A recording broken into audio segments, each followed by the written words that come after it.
curso de capacitação e erradicação do trabalho infantil, reflexão e ação.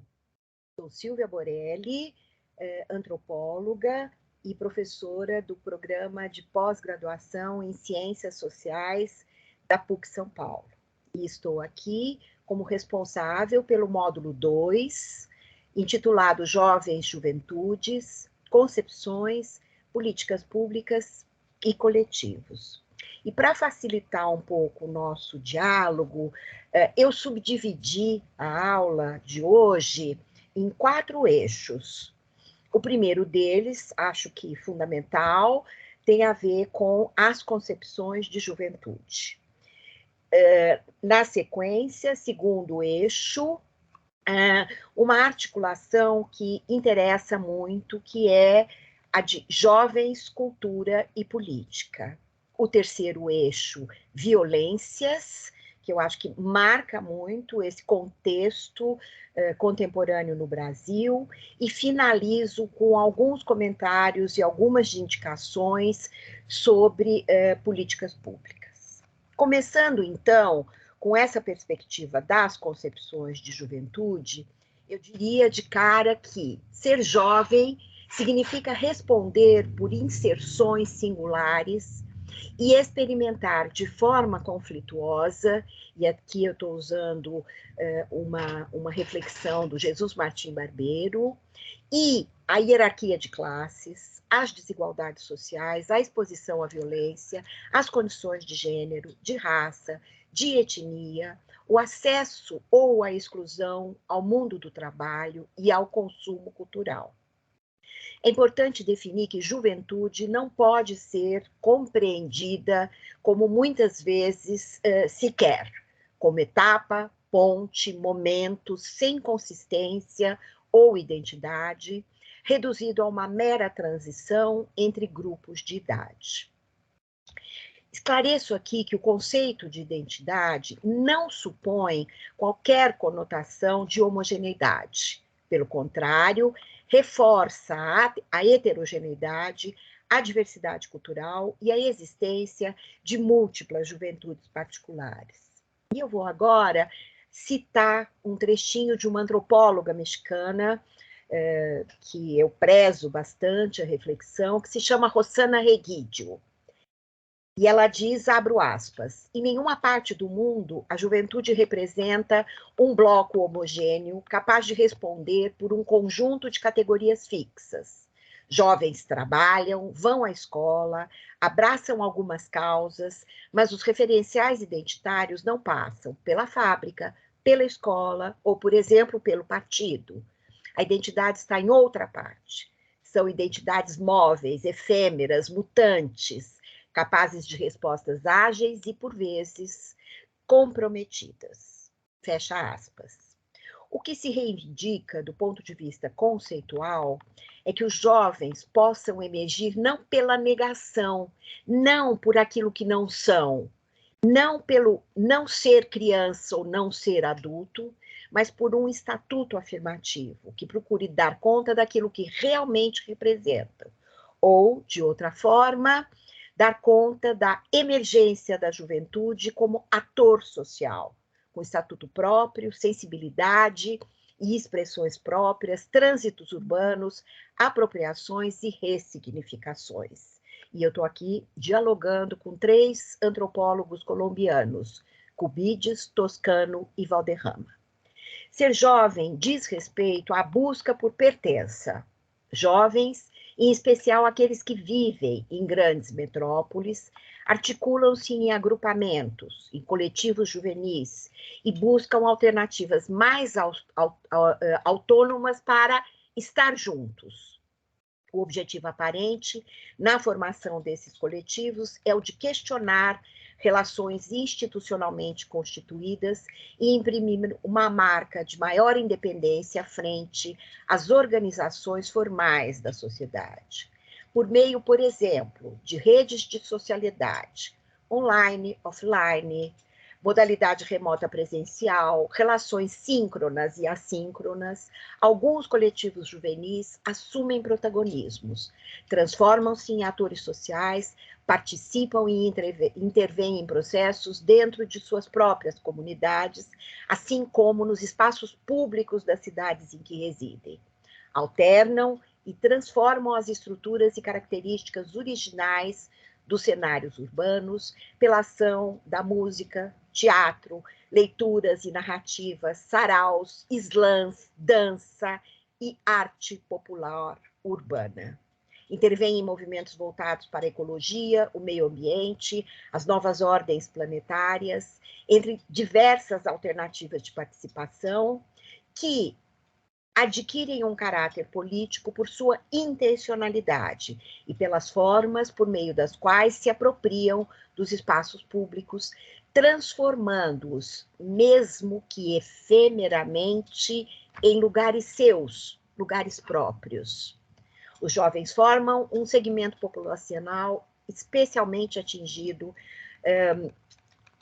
pelas velozes transformações nas paisagens contemporâneas e em tempos como esses, tão radicais de globalização.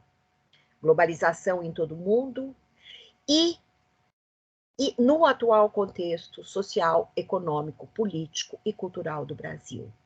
Torna-se um desafio a busca pela compreensão de seus repertórios e suas formas de viver, entrelaçados pelo sentido de urgência, pelo destemor, pelas tensões entre ousadias e desassossegos, pelas esperanças e incertezas, pelas inclusões e exclusões. Ter as experiências metropolitanas e experimentar o inevitável conjunto daquilo que seriam as contradições da vida nas periferias do mundo. Que contradições são essas? De classe, raciais, étnicas, de gênero, de capital cultural, de condição, situação de vida como migrante ou refugiado. Então, enfrentar essas contradições supõe o enfrentamento de barreiras de acesso e de mecanismos de exclusão, mas também a busca pelas possíveis brechas inclusivas. Olha só o que eu queria chamar a atenção de vocês. Quer dizer, para uma perspectiva que é uma perspectiva de base epistemológica, que tanto diagnostica as tragédias, as barreiras, as exclusões, as impossibilidades, mas busca as possíveis brechas, e porque são pelas brechas que os jovens vão encontrar nessa capacidade de luta na vida cotidiana, algumas saídas possíveis. É possível perceber nos últimos anos um significativo protagonismo de coletivos juvenis, mais ou menos autônomos e colaborativos, mais ou menos institucionalizados, que soltam a voz, definem espaços, marcam territórios e respondem por formas de ocupação, ora consentidas, ora insidiosas, dos espaços na metrópole, interferem na questão urbana e permitem a emergência de conflitos entre as esferas pública e privada. Provocam tensões na relação entre institucionalidades e processos de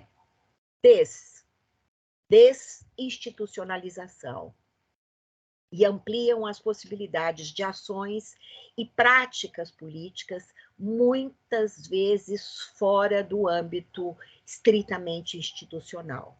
Transformam lugares de preconceito e estigma, como eu já disse, em lugares seus, lugares de aprendizagem, de experiências singulares, de fronteira entre o conhecido e o que está para ser compreendido, lugares de fluxos, identidades, pluralidades.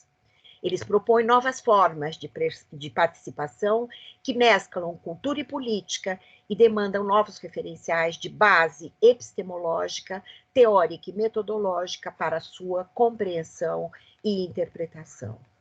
Observa-se nas últimas décadas a existência de muitas experiências juvenis de participação e mobilização cultural e ações políticas nos territórios urbanos, a despeito das violências, das injunções e adversidades que acompanham esse segmento populacional. Destaca-se, portanto, aqui uma concepção ou concepções de juventude que sempre diz juventudes plurais, em suas múltiplas singularidades e contextualizadas, sempre contextualizadas historicamente. E, ao mesmo tempo, dos jovens como sujeitos ativos e produtores de práticas, subjetividades e identidades, capazes de contribuir tanto para suas próprias transformações, transformações de si, dos outros, do seu entorno, mas também transformações em direção a mudanças que são desejadas, nem sempre alcançadas, como, por exemplo, em direção à equidade, à paz, ao fortalecimento da democracia e à diminuição das desigualdades. Então, um dos eixos de sustentação dessa proposta que eu trago aqui para vocês nessa aula está centrado na avaliação das relações entre cultura e política e a forma pela qual a cultura ora se manifesta como elemento de mediação para as práticas políticas, ora se caracteriza ela mesma, a cultura, as ações culturais, o cultural, como ação política em si. Vamos agora, então, para o segundo eixo, que é exatamente o da relação entre jovens, cultura e política. Alguns autores e abordagens construíram a base teórica e epistemológica dessa reflexão e conduziram aquilo que seria o trajeto sobre as articulações entre jovens juventudes, cultura e práticas políticas. Entre eles, eu destaco dois autores. Antônio Gramsci, este pensador italiano fundamental, não só para o campo da política, como para o campo da antropologia e das ciências sociais em geral, e também Raymond Williams, inglês, um dos precursores, um dos, digamos, fundadores dos estudos culturais, dos Cultural Studies na Inglaterra, e destaco aqui algumas categorias analíticas, tais como cultura, cultura popular, práticas políticas, ideologia, hegemonia, dialogia, polifonia. Isso não significa que eu vou conceituar cada uma dessas coisas, mas eu queria que vocês compreendessem que elas sustentam, ancoram aquilo que seria essa base epistêmica, teórica e conceitual dessa reflexão. E muito rapidamente, eu digo que de Gramsci e de Williams, quero restituir aqui uma concepção de cultura como forma particular de vida e de conflito, como práticas simbólicas, ao mesmo tempo de resistência, reexistência e contestação, mas também de consentimento e de negociação, presentes em muitos dos aspectos da vida cotidiana. E aí se incluem atividades artísticas e intelectuais, produtos culturais e suas formas e processos de produção, e também de apropriação. E volto com a ideia de negociações e lutas pela constituição das hegemonias. Esses pressupostos permitiram que eu fizesse com vocês alguns encaminhamentos, ou que eu encaminhasse algumas considerações para uma reflexão conjunta, que eu espero que a gente possa fazer mesmo nessa particular forma, digamos, assíncrona de relação. E para essa consideração, eu diria que as ações culturais juvenis configuram-se como locus privilegiado de ações políticas, e as dimensões estético-culturais, comunicacionais, tornam-se indicadores fundamentais para a compreensão das práticas políticas na contemporaneidade. Essas considerações basearam-se também na hipótese de que as práticas políticas juvenis estão articuladas tanto aos campos mais institucionalizados, eu disse isso já um pouco antes, mas estou sintetizando, ao mesmo tempo, quer dizer, que campos institucionalizados seriam estes? Das políticas públicas, do terceiro setor, muitas vezes da iniciativa privada, dos movimentos sociais. Mas elas se deslocam também historicamente em direção à vida cotidiana, constituída e constituindo algo que aqui é fundamental, micropolíticas e o denominado e a denominada politicidades. Tem vários autores que trabalham isso, inclusive Paulo Freire tem uma reflexão muito interessante no campo da educação, com essa ideia de politicidades. Aonde que se dá esse deslocamento das institucionalidades para aquilo que a gente poderia chamar de vida cotidiana? Nas redes sociais e nos usos das tecnologias digitais, nas produções culturais e estéticas e na apropriação dos espaços urbanos, públicos e ou privados, nas expressões de emblemas e insígnias étnicos dos ativismos indígenas. Quero chamar atenção aqui, porque nesse momento ativismo indígena e fundamentalmente ativismo de mulheres indígenas tem sido fundamental no conceito, no contexto atual, enfim, da política, da cultura, enfim, da sociedade brasileira. Vamos agora para o terceiro eixo da nossa reflexão, que eu diria que não dá para fazer qualquer reflexão sobre juventudes nesse momento, sem entrar nessa questão precisa sobre as violências. E o que eu diria? Que a violência no Brasil, vocês sabem disso, todos sabemos, é um problema persistente e uma realidade preocupante, na verdade, muito mais que isso, trágica, que atravessa todo o sistema social, político, econômico e cultural do país. Atinge diretamente as populações mais vulneráveis e os setores precarizados da sociedade. Existe uma relação que é estrutural e sistêmica. Relação essa imbricada entre o Estado e esses segmentos populacionais vulneráveis e precarizados. Na qual, né, quer dizer, relação estrutural, na qual a violência se configura como motor de reprodução da desigualdade e da subalternização dessas vidas.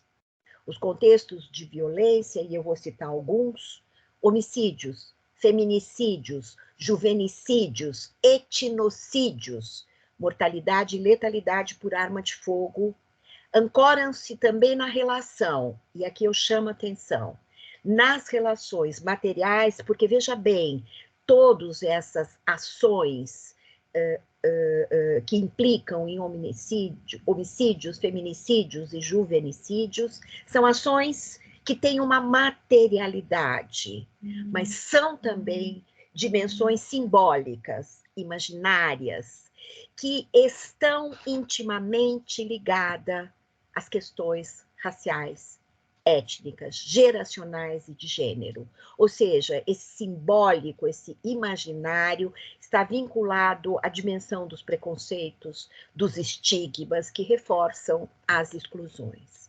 Então, esses contextos reproduzem as desigualdades sociais, assim como reforçam, como eu já disse, os estigmas e as exclusões, negando a essas pessoas o acesso e a integração aos sistemas de direito, tais como educação, saúde, segurança pública. Quero chamar aqui primordialmente atenção ao direito à vida, porque eu acho que é isso que está, quer dizer, não só do ponto de vista, por exemplo, do juvenicídio, mas como do ponto de vista do direito à vida, do que foi o direito à vida nos tempos de pandemia. Então, a persistência de uma matriz excludente e desigual atravessa as diferentes formas de violência cometidas e sofridas, inclusive no que diz respeito às instituições governamentais. Como sabemos, este contexto de pandemia acentuou ainda mais alguns desses processos, demonstrando que as vítimas são seletivas, elas têm cara, elas têm lugar e elas têm cor. Eu vou dar aqui muito rapidamente alguns dados e peço, por favor, que vocês consultem com mais detalhamento Atlas da Violência, que enfim, é um atlas organizado pelo IPEA, e os dados estão baseados no Sistema de Informação sobre Mortalidade do Ministério da Saúde. Então, pelo Atlas da Violência, é possível confirmar que os maiores índices de mortalidade estão localizados entre os jovens, homens, mulheres e pessoas LGBTQIA+. Principalmente jovens negros e negras, e todos esses e todas essas, e todos esses em contextos de maior vulnerabilidade. Tomando ainda por base o Atlas da Violência, as características socioeconômicas das vítimas de homicídios no Brasil, quando são analisadas, por exemplo, sob a perspectiva do gênero, seguem um padrão. Quase 92% das vítimas são homens. E se a gente vai pelo recorte geracional, quase 60% dos homicídios de homens ocorrem com jovens, entre 15 e 29 anos, com maior pico aos 21 anos de idade. Este é o diagnóstico da tragédia. Então, falar agora sobre raça e racismo e suas consequências em uma sociedade como a nossa, a brasileira, é tocar em pontos e perspectivas que atingem o que há de mais profundo e, por vezes, o que há de mais contraditório nas relações, tanto de poder quanto de dominação. O racismo no Brasil existe. Ele persiste desde os tempos coloniais e hoje tenta se vestir com roupagens novas, revisitadas e mascaradas, por mais que isto insista em ser negado ou até mesmo silenciado, invisibilizado. Assim, a desigualdade racial que atravessa e rasga a sociedade brasileira não é uma novidade e configura-se de maneira abismal e cotidiana. Condições de vida, falta de emprego, genocídio do povo negro, nível de escolaridade, e ela é fruto de uma construção advinda de uma estrutura segregacionista somada a uma exclusão social e econômica que atinge toda a população, mas, em especial, o povo negro. Termino aqui essa parte dizendo que a população negra no Brasil corresponde a mais da metade do total de habitantes do país. E são os negros e negras aqueles que majoritariamente vivenciam condições de desigualdade estruturais. Sob a perspectiva racial, são evidentes os efeitos do racismo estrutural, como dito, como configurado por Silvio de Almeida, e da necropolítica, como cunhado por Achille Mbembe, e os efeitos no aprofundamento das condições de vulnerabilidade, de desigualdade dos jovens no Brasil. Eu termino agora e entro para a última parte daquilo que seria essa nossa conversa, com algumas considerações sobre políticas públicas. Primeira coisa que eu queria chamar a atenção para nossa, como uma referência, digamos, primeira, de premissa. Nós temos que encarar adolescentes e jovens e também crianças como sujeitos de direitos e não pensar numa política pública que tutela e não pensar em sujeitos tutelados pelo Estado, mas sujeitos de direitos, ou seja, não há beneficiários, há sujeitos de direitos de acesso e inclusão pelas políticas públicas. Acho que essa é a primeira referência. Faço aqui uma consideração geral e digo que os jovens brasileiros são particularmente atingidos por essas condições que a gente já falou até aqui. E viveram nos últimos anos, e fundamentalmente nos últimos anos, impactados pelas instabilidades política, social, econômica, pelas incertezas que ameaçam direitos e conquistas sociais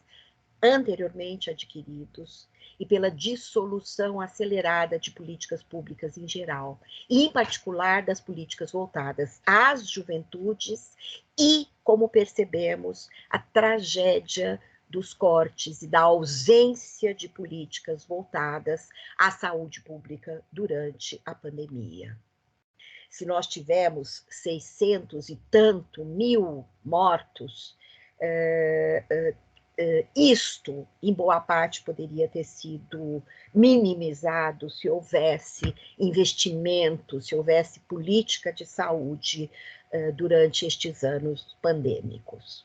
Políticas afirmativas que fizeram parte do histórico de anos anteriores, em projetos de governo que priorizaram a articulação entre políticas sociais e desenvolvimento econômico, e foram consolidados por meio do programa. E aí eu vou citar rapidamente um conjunto de programas para que a gente tenha noção como já houve no Brasil um conjunto de políticas públicas voltadas para a juventude. Então, quero chamar a atenção do programa Bolsa Família, do programa Brasil Alfabetizado, de projetos da Secretaria Nacional de Juventude. Nós já tivemos uma Secretaria Nacional de Juventude que incrementava políticas públicas, do programa Universidade para Todos, que é o ProUni, das ações participativas do Conselho Nacional da Juventude, Conjuve, e não dá tempo de falar aqui, mas essa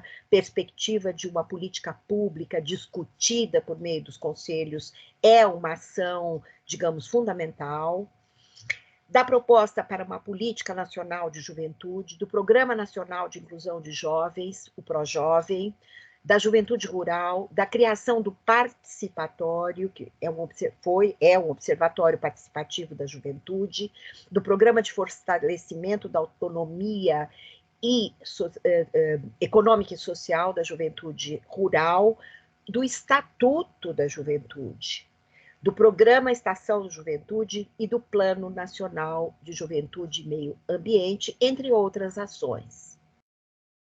Assim como por um conjunto significativo de políticas inclusivas, e veja bem, aqui eu vou usar uma palavra-chave, intersetorializada, interseccionalizadas, criadas entre o final dos anos 90, desde o governo Fernando Henrique Cardoso, até 2015, ao final do governo Dilma Rousseff, que objetivavam a proteção, a integração e a defesa de direitos dos jovens no Brasil. E políticas essas que sabemos foram, para não dizer outra coisa, descontinuadas nos anos recentes. Descontinuadas e muitas vezes simplesmente desapareceram. E eu termino com uma consideração pessoal, que do meu ponto de vista, essas políticas afirmativas de integração de jovens precisam ser retomadas. Obrigada pela atenção de vocês.